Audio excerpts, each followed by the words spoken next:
I'm okay. I'm fine. Kincana, Kincana, ding, ding, ding, ding, ding.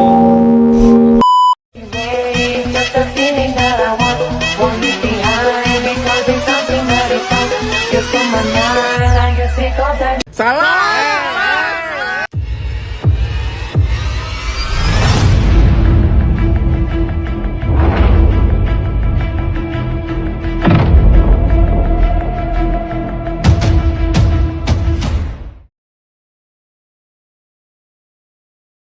Assalamualaikum warahmatullahi wabarakatuh. Sebelumnya perkenalkan, nama saya Muhammad Asad, NIM 0038, Prodi Ilmu Falak, Fakultas Syariah dan Hukum, UIN Wali Songo Semarang.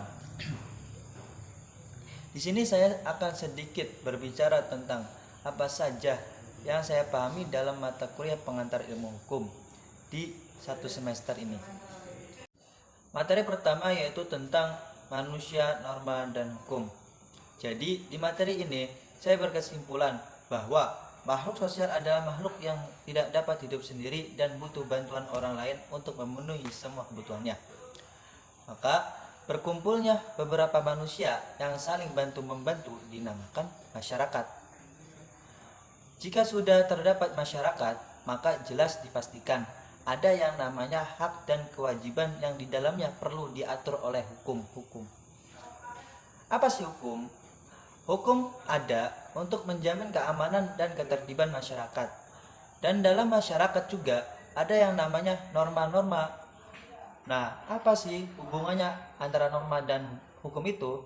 Hubungan antara hukum dan norma adalah suatu kesatuan yang tidak dapat dipisahkan.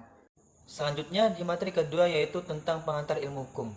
Jadi di sini saya berkesimpulan bahwa dalam tatanan kehidupan perlu adanya aturan yang bersifat mengikat satu sama lain, seperti halnya norma atau juga bisa disebut kaidah. Adapun norma dapat diinternalisasi saat dimasukkan pada tiap individu sehingga ada kepatutan dalam melaksanakan kaidah-kaidah tersebut tanpa adanya imbalan atau hukuman eksternal. Dan juga norma itu lebih spesifik ketimbang nilai-nilai atau kejujuran. Selanjutnya materi ketiga yaitu pengertian macam-macam sistem hukum. Jadi kesimpulannya adalah sistem hukum adalah suatu kesatuan unsur-unsur yang dipengaruhi oleh faktor-faktor kebudayaan, sosial, dan ekonomi. Nah, di sini terdapat 6 sistem hukum utama yang berlaku di dunia, yaitu Eropa kontinental, Anglo-Saxon, hukum Islam, hukum adat, hukum sosialis, dan hukum agama. Nah, setiap sistem hukum yang tadi 6 itu memiliki karakteristik dan prinsip yang berbeda-beda, seperti civil law pada sistem hukum Eropa kontinental yang menekankan pada penggunaan aturan-aturan hukum yang sifatnya tertulis dalam sistematika hukumnya, atau sistem hukum Anglo-Saxon yang didasarkan pada jurisprudensi. Sistem hukum adat adalah sistem hukum yang berdasarkan pada adat istiadat atau kebiasaan yang berlaku dalam masyarakat.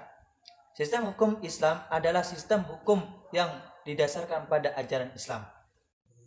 Selanjutnya di materi keempat yaitu ada sumber hukum dan jenis-jenisnya. Di materi ini saya mengambil 2 kesimpulan. Yang pertama, sumber hukum. Apa sih sumber hukum itu? Sumber hukum adalah sebagai asas hukum atau sumber yang memberikan kekuatan hukum yang berlaku di masyarakat. Yang kedua yaitu jenis sumber hukum. Di sini jenis sumber hukum terbagi menjadi 2, yaitu 1.